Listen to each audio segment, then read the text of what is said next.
for a minute for more people to trickle in.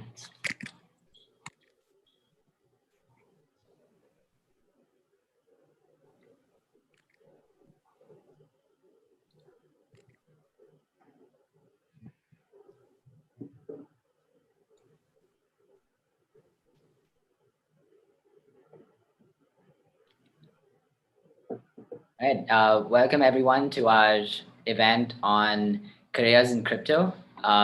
It's our fourth event in collaboration with DevFolio and Ethereum Foundation. We have four great panelists today. So if you're, have some Web2 experience and you're looking to earn income and build a career in crypto, I think this is a good event to get started with that. My name is Shreyas. I'm the founder of Llama, which is a dashboard to help crypto communities manage their treasury. And then I'll let the guests introduce themselves. So maybe we'll start with Scott. Hey everyone, Scott here. Started my career in crypto, I think back in 2015 now, which is wild to think. And in the last 3 years, I've been focused on Gitcoin, which is all about helping people work for the open internet. So really excited to be here to jam on this stuff with you all. Awesome. Arjun, do you want to go next? I'm sure. Hey guys. So I started my crypto journey in 2016 with enterprise blockchain actually, and then I moved into the public blockchain side of things. So currently I head growth at Matic Network. Cool. Arth? Hey guys, Arth here. I kind of was following crypto for some time before I moved full time. So I moved full time in 2019, and I started at Matic as a dev and developer evangelist kind of a role. And slowly I learned, and then kind of recently I moved on, and I've been working with some other people. I helped Shreyas with Llama for a bit, and then with some other companies. Right now, I'm working with Union Protocol, building under collateralized loans. So, yeah. Awesome. And Joel? Yeah. Hey guys, I've been in the space since 2013. Mostly did some internships through 2015, 2016.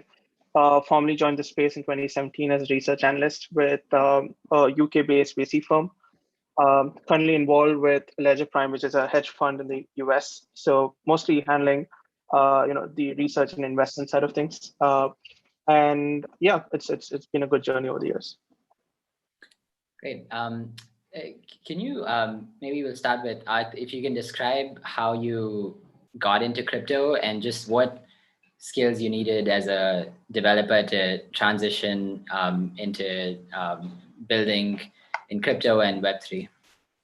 Yeah, so I started off with trading like most of the guys who joined 2 years back. I started off with trading, but then slowly got curious about the tech and started diving deep and found it really interesting. So then I moved on to learn a bit about the fundamentals, how Solidity works and how contracts work, what all happens on Ethereum.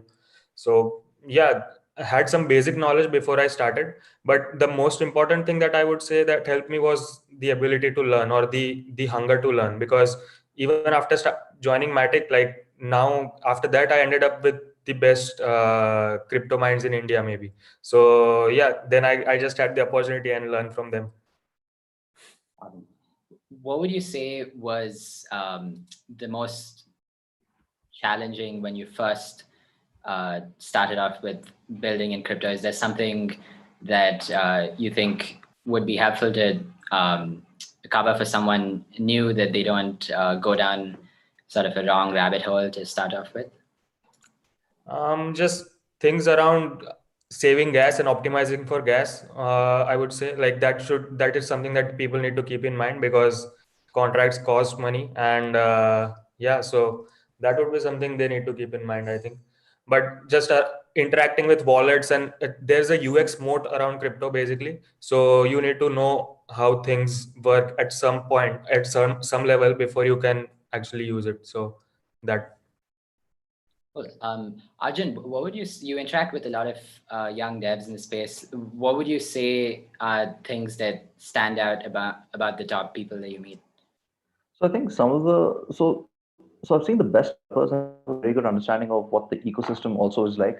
So I've generally seen that, if you sort of you have that mindset that no, I'm a developer, I'll focus on the tech, and I'm not gonna, sort of do my reading on what are some of the new trends which are happening, what are some of the things which people are working on. If I'm not gonna, let's say, network with other devs in sort of within the Web3 world, then you're gonna see that you'll sort of have that same problem which typical engineers tend to have, including me, that we tend to sort of focus too much on the engineering and not on the value you're delivering.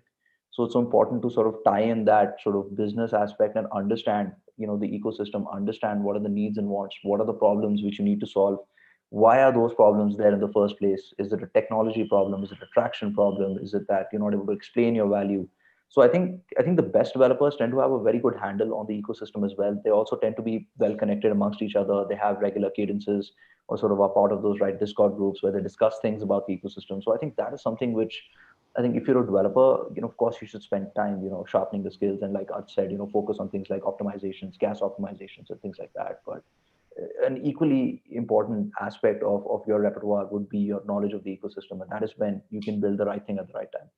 So yeah. Yep. That makes sense. Scott, could you give an overview of some of the jobs that are available in the space, both technical and non-technical? I feel when there's a new field, there's also just new labels and categorizations that come in, and a lot of jobs that are available today, people get paid for it, but there's no clear title. So yeah, it would be helpful if you can give an overview of what's available and what people could build skills and look to do. Yeah, I would just add, by the way, like I think it's really important to actually look at what's in the ecosystem, to like spend time with the community. The projects that have done the best in the space right now are projects that have actually interacted with the community for years. And I think that stands the test of time better than even having like amazing tech. Sometimes like the projects that like have tech that's like slightly more antiquated can like do much better, even if they're not fully gas optimized and such. You can look at some of the DeFi projects that have succeeded, like some of them fit in that category, even though like I love them. Like and similarly with some of the NFT platforms right now, there are lots of people out there that are certainly not optimizing for gas at the moment. So in terms of answering your question though, like I think realistically the biggest demand right now is for Solidity devs. Solidity being, like, for those that aren't familiar, like the key smart contract language for Ethereum. There are others, but that's really the one that everyone is using, and I think will continue to be the standard for years to come. Viper is not really very actively used, and there's a few other but even smaller ones in that pool. So I think understanding, and the good thing is dev tooling for that is much better than it was before. So previously you would have to really like manage all this on your own through your command line. I would actually highly recommend looking at like what Austin Griffith has done in terms of like non-command line tools, or what Hardhat has done in terms of just like more robust sort of tools, even command line tools for just like simplifying your workflows. I think that in general, having a knowledge of those tools is to some degree more important than like having a formal knowledge of like the ins and outs of Solidity when you start, because what you're going to want to do is deploy a lot of stuff and like make a lot of mistakes with things that are very low risk before you really dive in and like learn those mistakes for yourself. There's also lots of tutorials where you can like kind of walk through those mistakes on your own. Because the one thing you'll learn with Solidity is, and one thing about the space is that everything is very, it's about kind of an internet of value in the first place. And so everything is kind of like more like building hardware. There's a risk factor when you deploy something. It is out there. If there's a bug, now you have to deal with the possibility of funds being lost and so forth. And so I think just starting to build up your like comfort level with that that language and with those tools is the first thing. And then honestly, like half the stuff in space is built using a JavaScript framework of some form. So like just knowing JavaScript is really useful. Occasionally Python is a useful stack. But in general, I'd say just like think about, aside from those components, everything about building regular web apps, and then throw in that Solidity component, throw in these Web3 UX like wallet interaction components, interacting with block explorers. Aside from that, I think it's very similar to what you already know. but I would really heavily focus, if you're new, on understanding Solidity. What would you say are some of the differences in Web 2 applications versus Web 3? You've covered some of them, but just curious, like as a developer, what you would really keep in mind as being different when you're working on Web 3 apps?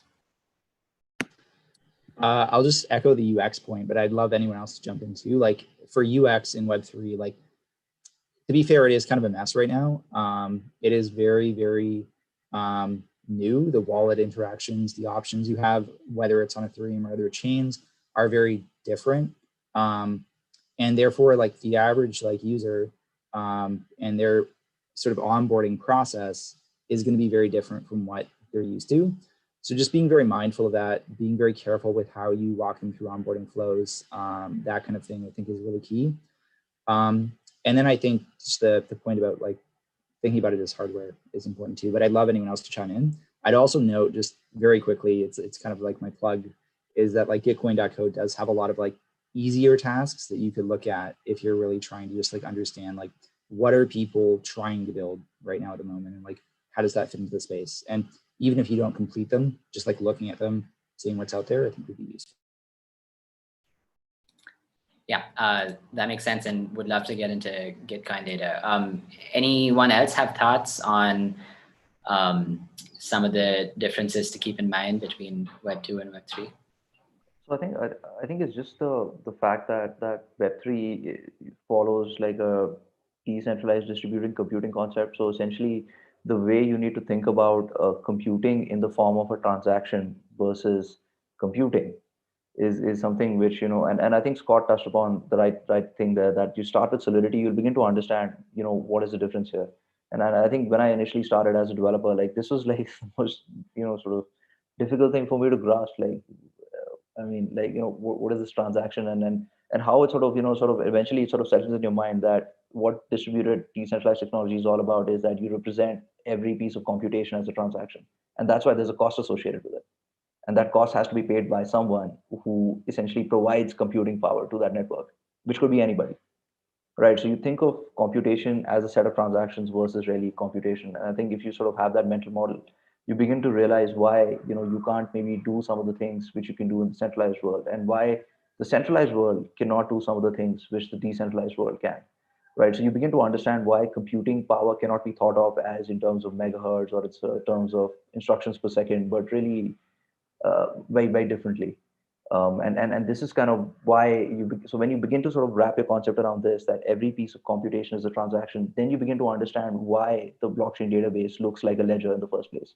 Because if you want to represent transactions, the best way to do that is a ledger, which is most optimal at representing transactions. So when you start wrapping your mind around this concept, you know, a lot of things which are happening in Solidity, a lot of terms you come across, you know, you'll begin to understand. You'll begin to understand other situations, like why you need to modulate gas costs. Because if everybody's doing transactions, then there's likely to be competition about which transaction gets, you know, sort of executed first. And just think about it. If you were providing computation power to a network, you would always execute those transactions which give you the most amount of reward, or rather which have the highest gas costs. So you start thinking around that mental model, and then a lot of this, you know, sort of makes sense. And this is kind of how, you know, I feel is the best way to think about Web3 when you come from a Web2 environment, is that every computation is a transaction. And then you sort of start going down that rabbit hole, and then all the other terms make sense. Why blockchain is like a ledger, why it is designed that way, why it needs to be completely unmanipulatable, like it has to be immutable. Because when you have multiple people doing multiple transactions at the same time, then everybody would keep deleting each other's entries. So it has to be immutable. So this is kind of, you know, how I went about understanding it, and it made a lot of sense. Also, I wanted to also touch upon some of the other things, you know, which also Scott mentioned, that, you know, great place to start with would be Solidity, but there's also this very, you know, I've seen like this very extreme, you know, sort of shortage of people who also have good front end jobs, frankly speaking. So if you have good front end knowledge, like let's say React.js, or, you know, let's say Angular, the ability to use that front end and interact with, let's say, a smart contract backend. You know, not your typical Node.js, and then you connect it to, you know, a typical sort of centralized database. But now Node.js is there, but then now you're connecting it to a smart contract, right? The Web3.js sort of infrastructure. So I think if let's say you're not necessarily a smart contract developer, it would make sense to learn some part of that. But if you're more on the front end side, there's a lot of opportunity there as well. to create front ends which connect back to sort of a smart contract, or rather back to a blockchain. And if you can sort of figure that out, then I think there's like a whole new set of interesting career options there. Because on the UI UX side, there's several other new ways to sort of optimize that experience for the user. So for example, meta transactions is a great way where you essentially take away that friction of first having to buy crypto and then doing your interactions, where you can, with meta transactions, you can jump into interactions right away. So if you want to pull, for example, Web2 folks into Web3, you don't want to put them through, like, you don't want to make them, sort of jump through hoops before they can start, using a Web3 application. Like, you want them to get started on it right away, like they would with the Uber app or with Netflix. So you need to be able to give them the same kind of experience. So I think there are technologies there which are coming. Meta transactions, for example, is a great way where you can build amazing interfaces. There are a few others as well.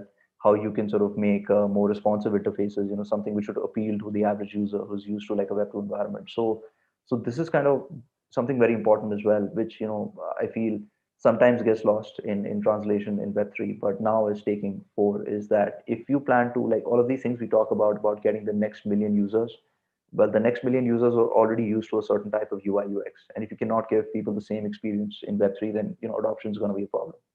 So on the front end side as well, apart from what you're doing on the smart contracts, you need to like sort of learn these new sort of techniques, and then sort of use that to build great UI UX. And there's huge demand for people on the front end side as well. So I just wanted to cover that. Yep, that makes sense. Can you give an example, maybe Joel, on what's something you can't build on Ethereum, and that maybe people gravitate to or think that you can use blockchains for? Does anything come to mind? So I think we are seeing examples of this at the fringes of DeFi today. So for things involving anything that requires interaction with a bank or AML KYC, there is a lot of hiccups, right? So one example is, if you want to wire in, let's say 10 lakh rupees and put it on something like a DeFi index or Uniswap for liquidity mining, you still need to rely on traditional rails to make that happen. So you go through the bank, you need to do your AML KYC, all of which don't have blockchain native solutions today.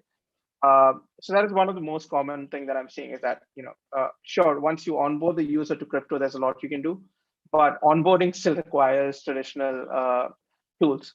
And a key part of that onboarding is AML KYC. So I think that's the most common thing that I'm seeing, but I'm sure there's likely other applications, but right now, this is the most pressing thing that I see. If you can crack for identity, right? And I'm sure Art is already working on this with what they're building at Union Protocol. Solving for identity on chain is one of the biggest challenges that we have going forward in a way that is privacy preserving. Joel, could you give an overview of some of the crypto projects in India? I think you had an interesting, you were putting together some data on crypto startups, and so you might have an interesting perspective on this. Yeah, so broadly we can categorize them into four. One is the on-ramp businesses, right? Like anything that involves an exchange, P2P, the WazirXs and CoinDCXs of India. So those are like what I would call the first generation Indian crypto companies, because they created the foundation for teams to come on board or onboard people to crypto. I think in an ideal world, at some point in time, I'm just speculating here, you have the BSC or the NSC itself onboarding or allowing people to buy crypto. My hypothesis for that is that CME and some of the large exchanges in the States are already doing it. We may see that happen in India. But so that's one, on-ramps. Second is the dev tooling space. So teams that are focused on helping people build on crypto, right? So I would actually even include teams like Matic in there, although they have a token, because they're basically making it easier for people to come and build on crypto.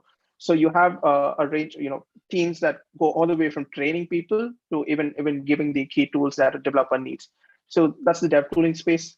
Third is what I would call the consumer space. So now we are seeing a number of teams that are using crypto for gaming. So things like your mobile Premier League is using an NFT. Is coming to market. It'll likely be there in the market in the next 6 months. So that is when you have the consumer application space coming up. And then the what do you say? There is one more category of startups that I would say the hyper futuristic moonshots. What I mean by that is large scale. They could use enterprise blockchains, but these could be teams that use blockchains for data sharing or for what Sciencey does today. They use a blockchain in the backend for identity verification, last I checked. So these could be local blockchain projects that use an enterprise blockchain for digitizing what is basically your paper records today. So yeah, that's the broad four spectrums that I see. I think in the next 6 months we'll be seeing the consumer space of these startups really evolving. And we are also seeing a number of DeFi startups in that angle itself. Right? So there is Unbound Finance, there is EC5. There's a number of teams that are building on DeFi today. So that's also the next generation that I think. So it's again a very natural evolution, right? Like you start with the on ramps, then you have dev tooling. These developers, basically, I think there is a Matic mafia in Bangalore. Like you take a look at all the developers that are coming out. They've all studied at Matic, and now they're coming out and building something, which is great. It's that is there, and now you'll also need something that's aligns with CBDCs and that broad theme of the country. So that's how I see it. Arjun and Art, do you have any other projects you would like to add to that list? So I think there are also a few others. So on the tooling side, we also have projects like Biconomy, which have sort of pioneered like a lot of, I wouldn't say pioneered, but I would say that, they've made it like, made meta transactions very accessible and available. It's a solution which works out of the box. There are also several others. So for example, I think Joel already touched upon EasyFi and there are many other projects sort of like this coming up in the Indian space. So here at Matic, for example, we're very passionate about the Indian ecosystem. We've supported a number of these projects. And we will continue to do so. So I've been in touch with many different projects who are building lots of interesting things on the DeFi side, on the gaming side as well. So yeah, so I think what definitely some of the rather I would just say some of the comments made maybe by some of the senior ministers about crypto and with maybe their I would say I dare say limited understanding of possibly that space have sort of in many ways holding back the ecosystem to an extent. Like what I see is that when comments around banning and things like that are made, that sort of dissuades many fresh graduates from potentially investing their time in blockchain, and then they tend to gravitate towards the AI ML side of things, which is obviously also very popular and very well funded. So I think I hope that so there are going to be policy changes from what I've read, from what contacts we have at the government level. And I hope it sort of creates that kind of environment where cryptocurrency and blockchain is generally seen or in a more favorable light. And I think that will sort of kickstart the next generation of sort of Indian startups, which are focusing on sort of bigger problems. And things like, for example, let's say stable coins and potentially some other issues where we can add unique value to sort of the blockchain verse. So yeah. What do you think is the likelihood of the government banning crypto, and just what effect if you can give more details on the regulation side, like what right. should devs keep in mind? Someone asked that question in the chat. Right. So I think what is happening right now with respect to what our conversations with the government are, and with respect to what other companies as well, like Nishchal Shetty from WazirX and few others who are engaged with the government at the policy level. I think what we are really trying to sort of explain to the government is essentially this, that there is no private cryptocurrency, and essentially the understanding is a bit off. At the same time, the clear separation between blockchain technology and cryptocurrency, and potentially the complexities which come in between. So I don't necessarily see a ban coming. I think the Indian regulators understand that this is a greenfield area, and in today's world, like being a technology laggard is essentially literally the worst thing which can ever happen to you. So I think there's definitely going to be some policy now. How that policy sort of ties in, like some of the things which like Joel covered, which is are we going to see sort of government institutions like NSE and sort of start also allowing crypto payments and things like that? To what extent is the government willing to support, or is it going to turn into one of those things where we sort of get a committee to sit on it, and then they keep discussing something, and then the law kind of stays somewhere in between? So we're not really sure there. There's going to be a bill which is going to be tabled, I think, very soon, possibly, I think, in the next month or so, which should give more clarity. I think we were in touch with some of the folks at NITI-IO who, sort of made some contributions to that, and they've tried to cover these topics. I just hope the lawmakers as well see it the same way, and they read the document in its entirety, so as to understand the separation between the technology and the currency. So I think positive things are going to happen. I don't see the Indian government sort of shutting its doors on this, because I don't think with what's happened with Tesla and what's happening in the world right now, I don't think that we as a country can afford to do that now, and shut doors on this. So yeah. So I don't see any bans coming, but I do feel that I'm still intrepid about how the policy is going to take shape. So yeah. Cool. Scott, do you want to give an overview of Gitcoin? And yeah, if you can screen share and just walk through how someone first with a basic understanding of Web3 can actually start working on projects and maybe earning some income, and and how you can actually work for the open internet.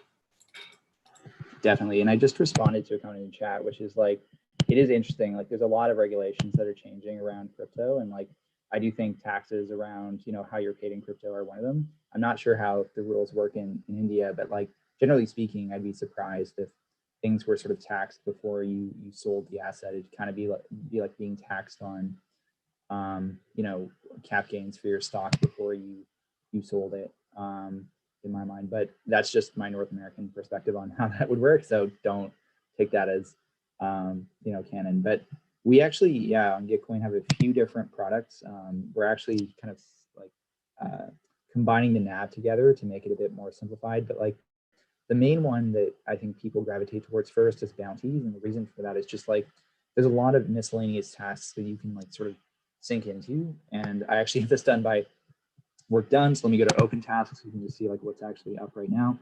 So for example, if I scroll to the top, go by like highest value open tasks, we do actually have like a lot of these that are effectively either hackathon bug bounty type programs or basically just like individual prizes. We've got one for Matic here from a previous event.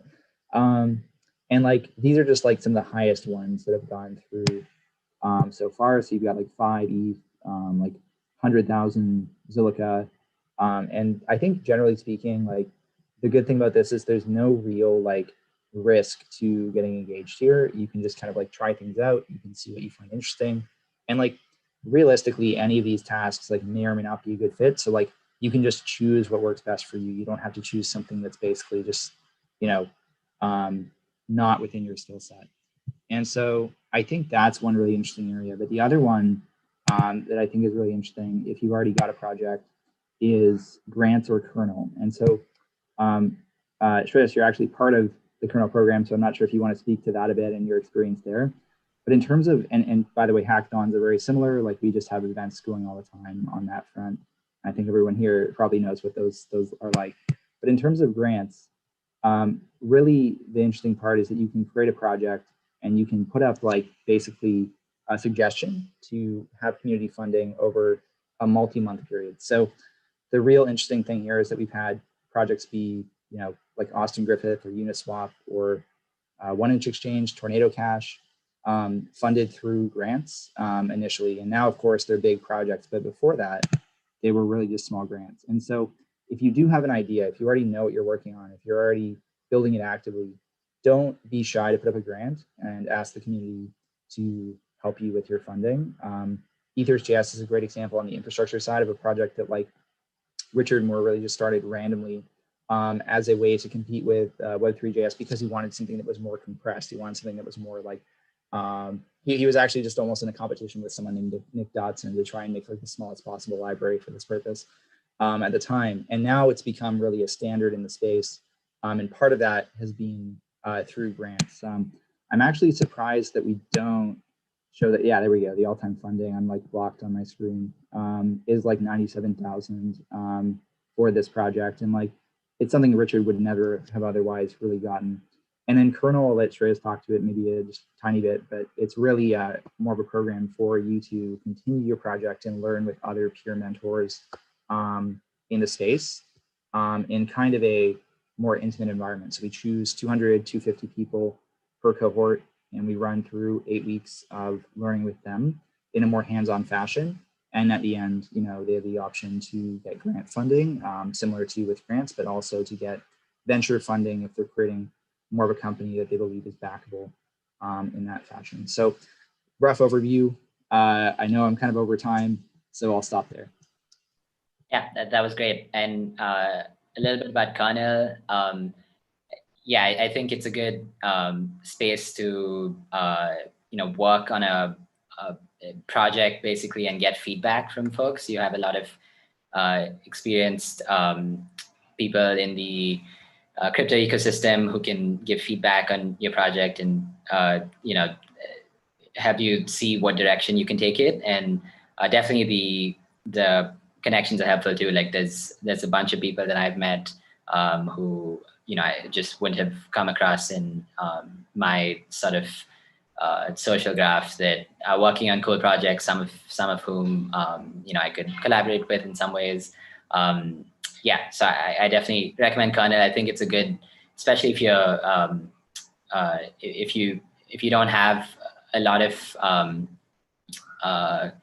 you know, crypto, if you're sort of new-ish to the ecosystem, I think it's a great place to you know, just meet a lot of people. So No, definitely. And you know, we've seen, like, I think one of the things which a lot of times doesn't get covered is the amount of mentorship you get through the kernel program. Like I know they've launched, like, you know, sort of tracks now for gaming, for many other, for DeFi, and they've bought some of the best speakers, hands down, in the industry, some of the best sort of investors. And I think, if I'm not wrong, correct me if I'm wrong, Scott, you guys have that funding Friday concept, right? Where every Friday, you know, in sort of the, you know, every week you have, like, you know, investors coming and talking to you and then giving you advice on how to pitch, how to do those kind of things. So I think it's just a fantastic program. We've sent from Matic Network several teams to Kernel, you know, because it was just such an amazing program. So yeah, I definitely recommend that. cool. Appreciate the kind words. Sorry.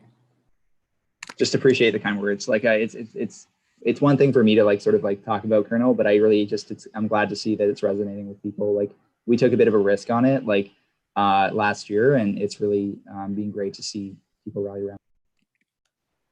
No, and we're going to be sending even more teams, so watch out, Scott. So yeah. What would you say is the best way for someone to actually get an internship or a job in the crypto space?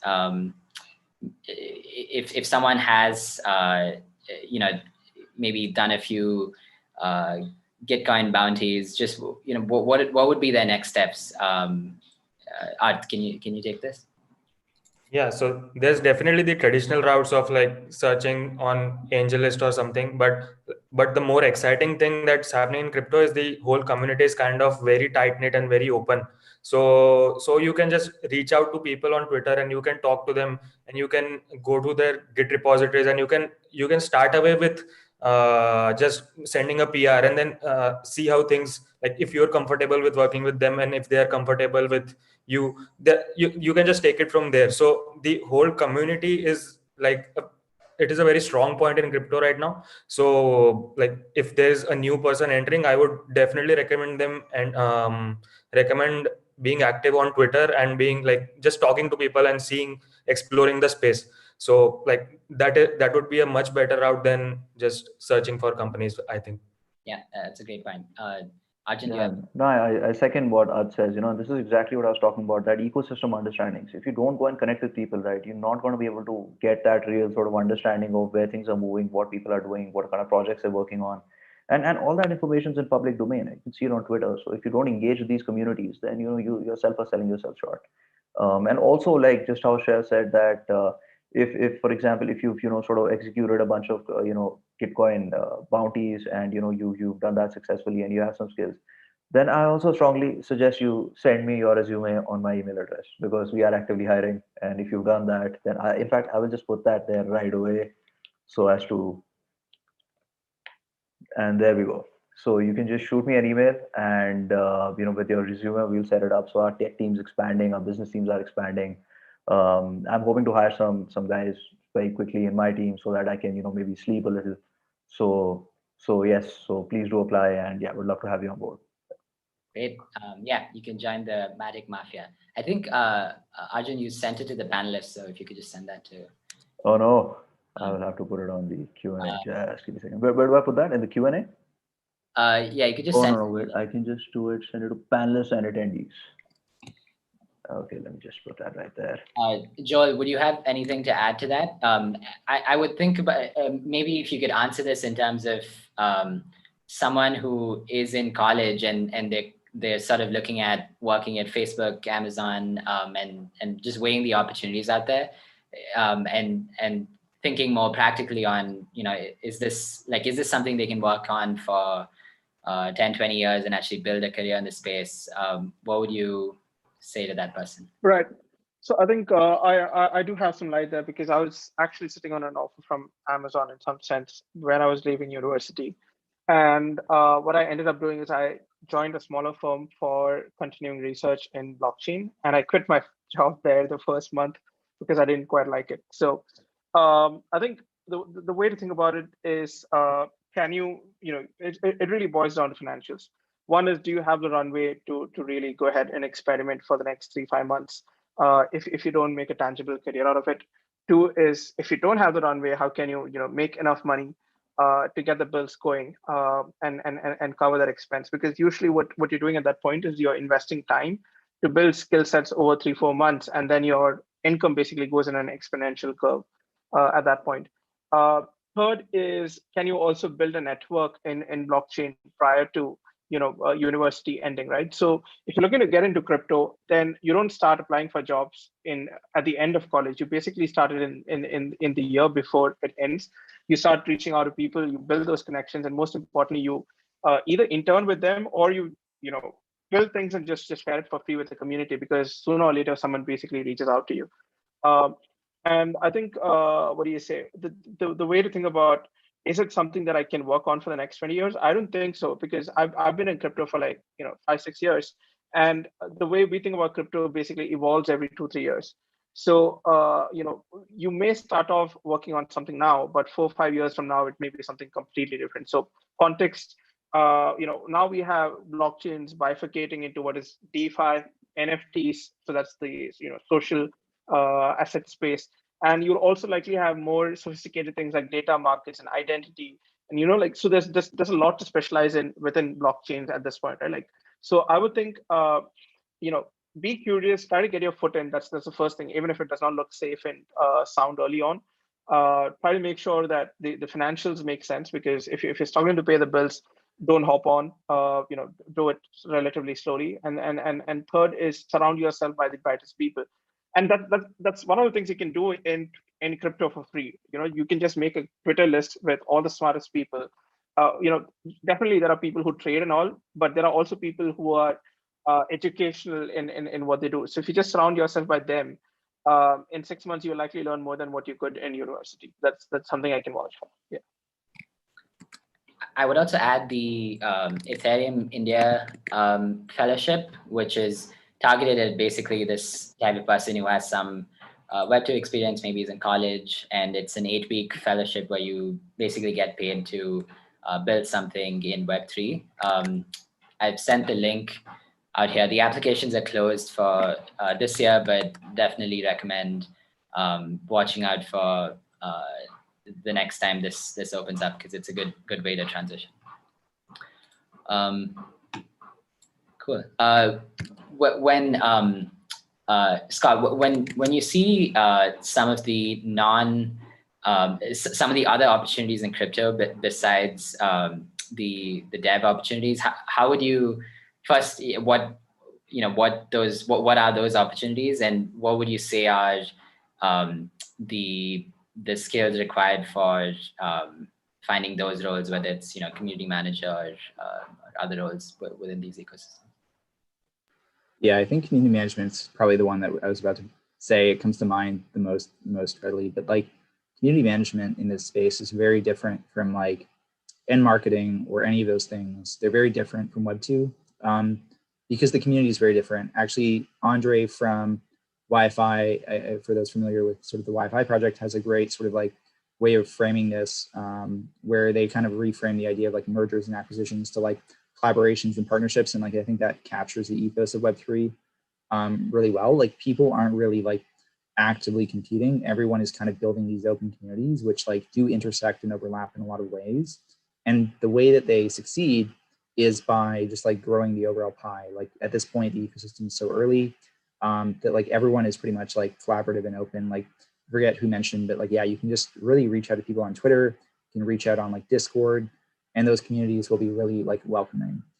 In terms of like roles, like aside from community management, which in this case, just as a note, probably ends up being like collaborating with people on Discord, like writing content, doing marketing more generally for the brand. I think there's a lot of roles around like, how do you structure, you know, even for earlier projects like a token, how do you manage token economics for a project?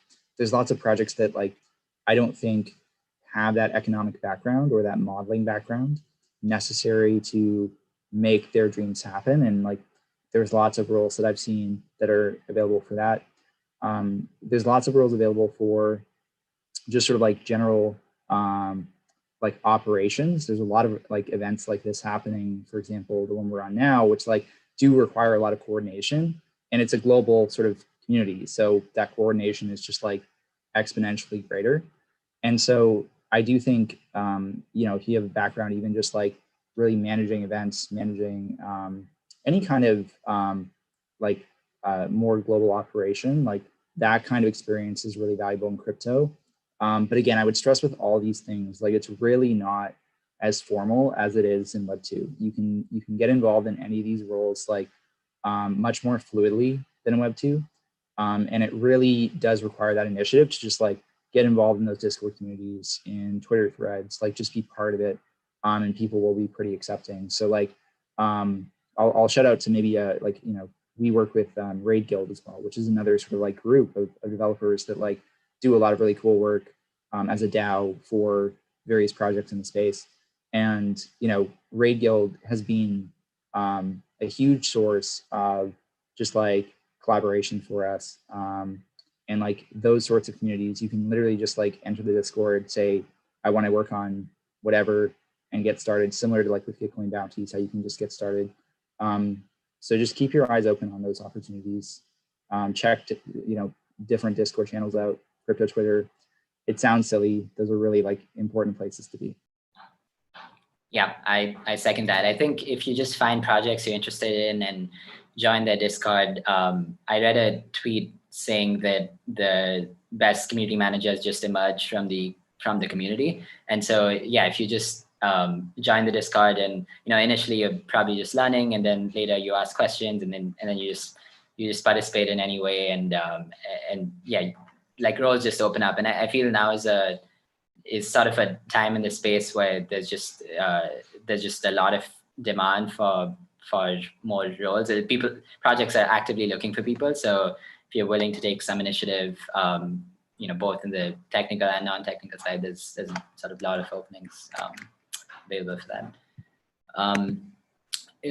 Would you, Arjun, if you could take, if someone asked a question on how layer 2 affects the dev experience, could you walk through that maybe? Yeah, I can definitely say that. So layer 2, basically it being really cost effective and like really cheaper, it is a very nice playground to experiment. Like if you actually want to end up deploying on the layer 1, but still like if you want to experiment before that and you want to see how things are working, like testnets are definitely there, but there's not a lot of composability there. There's not a lot of other projects there. Like if you want to interact with other projects and see how things work in production before going to mainnet, like layer 2 is definitely something you can, it helps a lot over there. And then even with the end user experience, it helps, but like just from the devs perspective, I can think of this, I think. Yeah. And also I think it kind of depends. So layer 2 on Ethereum, mostly, you know, you would be dealing with chains which are EVM compatible. So the basics would still remain the same. You would still be programming in Solidity You would still be using many, like almost all the same tools you normally use, like Truffle or Hard Hat or anything like that. So I think if you're a developer and if you've read the basics and done development for Ethereum, layer 2 is not really that different. I think just like some of the things which are talked about is that with the advantage with layer 2 is that when you have fast transactions and the transactions are super cheap, then many new business models are possible which simply would never scale on Ethereum mainnet. So for example, you could do many things on the NFT side. Like you could sell NFT for like $1 on Matic, which you could not on Ethereum because the gas fees for that $1 NFT would probably be like $30. So on the NFT side, and also like other things on the DeFi side, for example, if you want to do things like derivatives, if you want to mint things, if you want to do high frequency trading, like if you want to do any of those things, then layer two, those kind of concepts scale really really well on layer two. So it really comes down to so there are two aspects here. One is the actual development of the D app, where I don't think there is a lot. Where personally, from what I've seen, there's hardly any difference. It's 99% the same. From a business model perspective, I think if you're looking to build something on layer two, then layer two is uniquely optimized for many business models which are not possible on layer one. So I think you would want to look at that and then choose maybe which sort of environment works really well for you. So that's kind of how I would take it from a development perspective. Yeah. Cool. Are there any projects that come to mind that really leverage layer two and do things that couldn't be possible without this?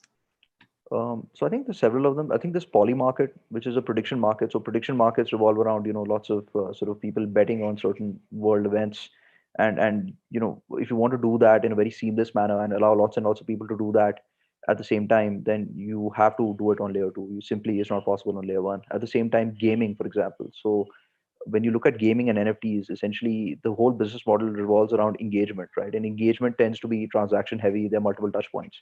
Something like that would again never scale on layer one, right? You would have to use layer two for that. So for example, if you look at decentral games, which is casino style games, if you want to do, let's say, something a little more like different RPG style, you could look at Neon District. If you want to do SimCity style, you could look at Mega Cryptopoly. If you just want to do if you want to do horse racing and that kind of betting, you could look at Zedrun. So there's so many options on the layer two side with respect to gaming, where people have solved for that UX UI. If you try some of these D apps, you will see how you could potentially build that kind of UI UX, which would be attractive to the user, responsive, and essentially has sort of the highest chance of getting a Web2 user sort of interested in Web3. So that's kind of some of the notable like sort of D apps on the layer two side. There's also other things like QuickSwap, which is like a Uniswap clone on layer two, where again the gas fees or transaction fees is like literally zero. So you can transact very quickly compared to maybe Uniswap. So the almost everything which you have on layer one, you have on layer two. I would encourage like people to just go out, try out some of the D apps on layer one as well, on layer two as well, and really kind of get the feel of things before you decide, okay, I want to develop for this or that. So I think that ecosystem, again, coming back to that ecosystem understanding of trying things out, of being involved, like all the things that Shreyas talked about, Art talked about, and Scott talked about, being a part of the community, going and contributing, like those are so important. And I think once you guys start with this, and of course learn Solidity, understand decentralized distributed concepts, I think you know exactly what to do. So yeah. We got an interesting question on how you would go about doing research in the blockchain space, and for Ethereum, for example, versus dApp development. Does anyone have ideas on how you would go about doing that? I think I could take this. Go ahead. Yeah. So my journey was mostly from college, and I think the first thing that I did is I basically had a list of authors and writers that I really looked up to, and these were not people that were constantly commenting on the market action, but rather giving the macroeconomic aspects of these assets. And for me, it was more or less like, look at what they do, break it down to how they do it, and then learn from that. So that's really how I started picking up the skill. But from there on, I basically moved on to trying to engage with founders and learning from them. Usually, founders have insights that are not published anywhere, and usually they're building something on basis of things that they know but the market doesn't recognize yet. So invest into those conversations, try and get to learn from them, but alongside that also compile notes, right? Like make it into something that multiple people can consume and share it with people, because then all of a sudden what happens is people read it, they ping you saying, hey, there is this, would you like to explore it with me? So it becomes something that you do alone. Something that you do alone basically transitions into a community activity, and you're basically leveraging the brain of a crowd versus you just working alone. And at that point, you're not just doing research, you're actually coordinating social conscience, is how I would think about it, right? Like you're basically taking inputs from multiple people, making it into a consumable format and putting it out in the market. And quite frankly, I did it a bit over the last year, and I'm personally trying to double down and scale up on it. My entire career has been built on research.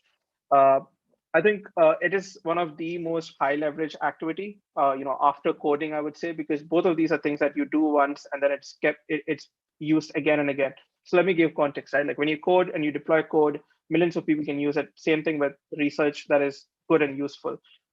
You write once, share it with people, anybody can read it again and again. Half the reason I research is because I don't like explaining. Like I'm an introvert by nature, so I don't like sitting and explaining things to people. So I just write things and I just share links whenever someone asks me things. So there is a lot of leverage that comes with research.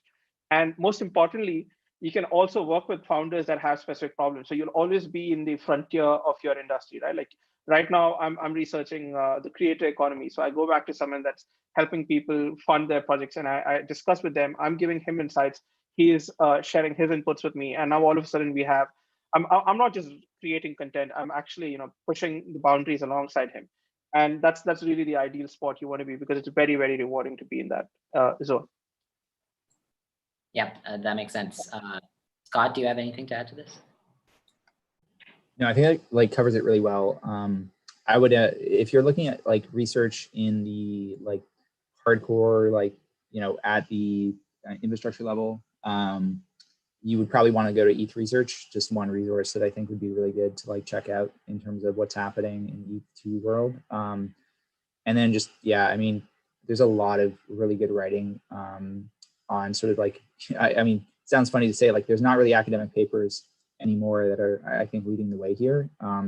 Maybe some of the work that Tarun from Gauntlet puts out is like on the academic side still really solid, but like generally speaking, you're going to find a lot of the new research on like Substacks and like Medium blogs and like independent like kind of outlets, and the reason for that is just that people don't have time to like go through that whole process in this space, so they like really just put things out as they think of them, and often those kind of shower thoughts evolve into like really key ideas in the space. Like that's how optimistic like rollups started. That's how like a lot of layer 2 stuff started. That's how like a lot of ETH2 core like understanding of sharding or understanding of like I guess like key ETH2 principles started.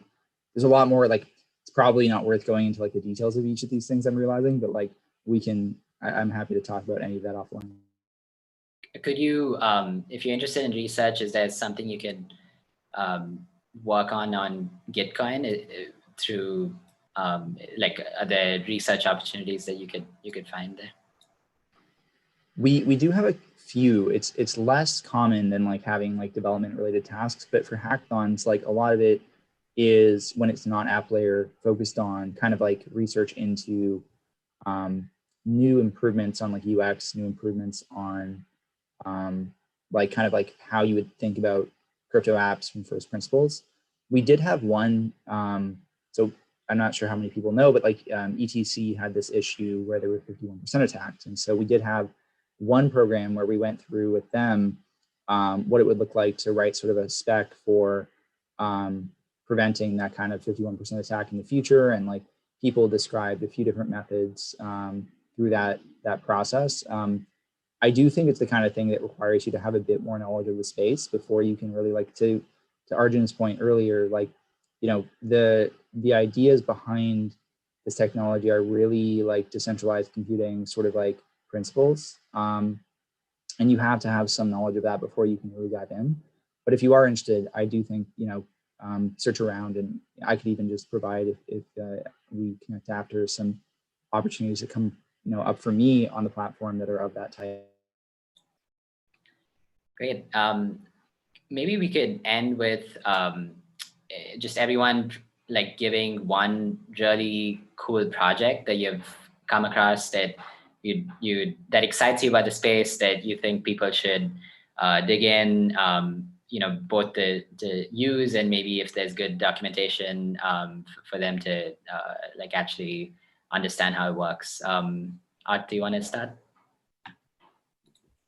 Yeah, I'll start off with the exciting thing that I found is flash loans. Like Aave implemented it they were the first to implement flash loans, and then so basically this is a really revolutionary concept. You can't find it anywhere else outside crypto. It is something very specific to it, and it is really powerful. So yeah, I definitely recommend people to read about that. Great. And where would they? Is there one good resource that comes to mind, or do you just recommend Googling around? There's a GitHub project. They had different Flashstone implementations of all the projects, and they had integrated and kind of compiled it into one. I don't really have a link right away, but like there's this Albert Cuesta or some guy. So like he had compiled that. Like I can search for it maybe. Yeah. Okay, cool. Thanks. Arjun?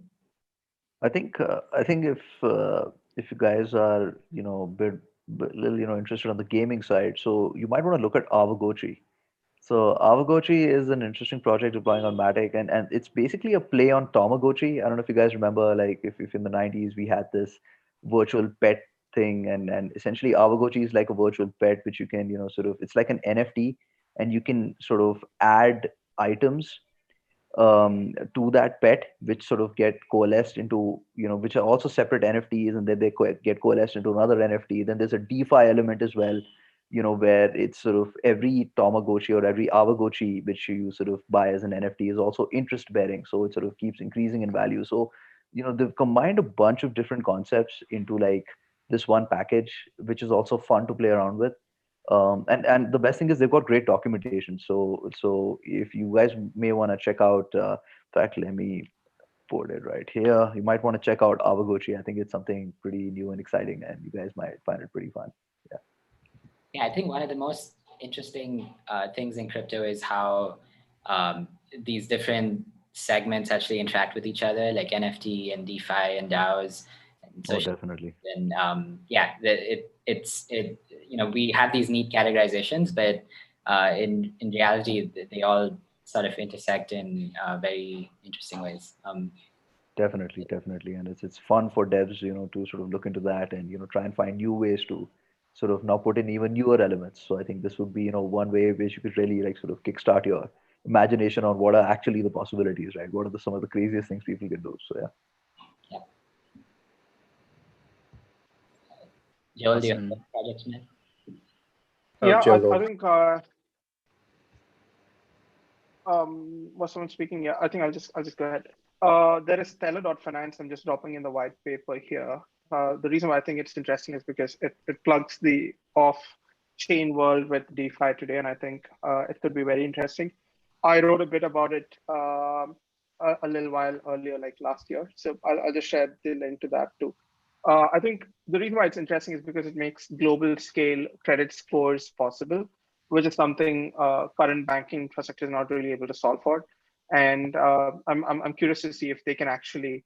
Oh wait, I shared the link with the panelists, by the way. I'll just share it with everyone. I think the reason why they're interesting is because they make global scale credit scores possible, and I think that there would be a lot of new fintech applications that come on top of it, right? So as beautiful as DeFi is, I think what I'm most excited about is when DeFi can eat into what fintech is right now. When there are these multi-billion-dollar businesses being built on top of the DeFi stack. We already have multi-billion-dollar protocols being built, but can they be real equity businesses that engage directly with the end consumer? That is something I'm most excited about, and I think businesses like Teller would likely be able to do that. So yeah, I would say definitely dig into them. Yeah, I think let me just share the white paper. Yeah, I think that's it from me, Shreyas. Great, Scott. Awesome. I'll jump over to more of like the social crypto side. Like I think a lot of good DeFi NFT stuff is being talked about here. The things maybe I'd mention would be Zora on the one hand. Zora is really for creators to kind of like build their own,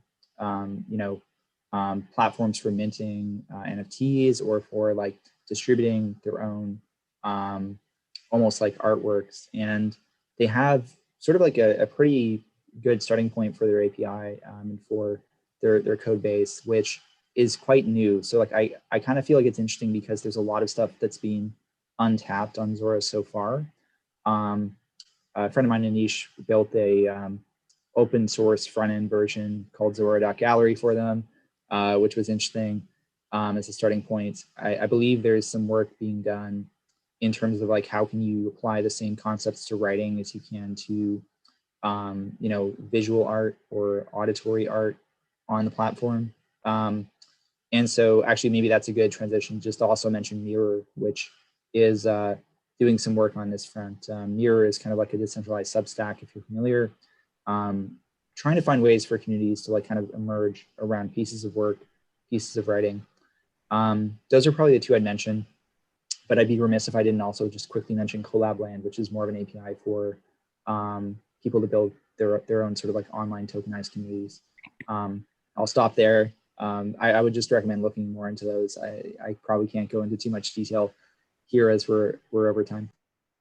Yeah, I find the experiment on Mirror with tokenizing an essay using actually Zora's protocol really interesting, and I'd love to experiment with that at some point too. Like I think there's a good example of different components of crypto coming together, where the model that Mirror is trying out is there's a particular essay that gets tokenized as an NFT, and the person writing the essay, John Palmer, actually crowdfunded, and all the people who actually own the essay token get a stake in the future sales of that NFT. And there's cool ways that this could go. Like that's obviously one model, but then what if you can actually use the essay token to build a community, which he's attempted to do with having a community on Discord. What if you can actually have like a writers collective, like a DAO or something that that actually earns this revenue from different writers tokenizing their essays. So there's a bunch of cool experiments going on there. We had one question on skills that you would need to actually get shortlisted for ETH India Gitcoin kernel. I'd say for the ETH India fellowship, definitely just some good like Web2 experience is what's good enough. Scott, do you have thoughts on the kernel? Yeah, I mean, for Gitcoin in general, you don't have to have any particular background. It's really about like what is do you feel like you could complete a task? Do you feel like you could participate in a hackathon? Do you feel like you're able to do that? For kernel, it is a bit more about like how far along you are with an existing project or sort of your experience in the space. So like I would actually recommend sort of starting, if you're newer, like with some of those other options and then like slowly leveling up to kernel. Unless you have like if you already have a really good idea, if you already have like a sense of like how you want to like engage in the community, kernel could be really good.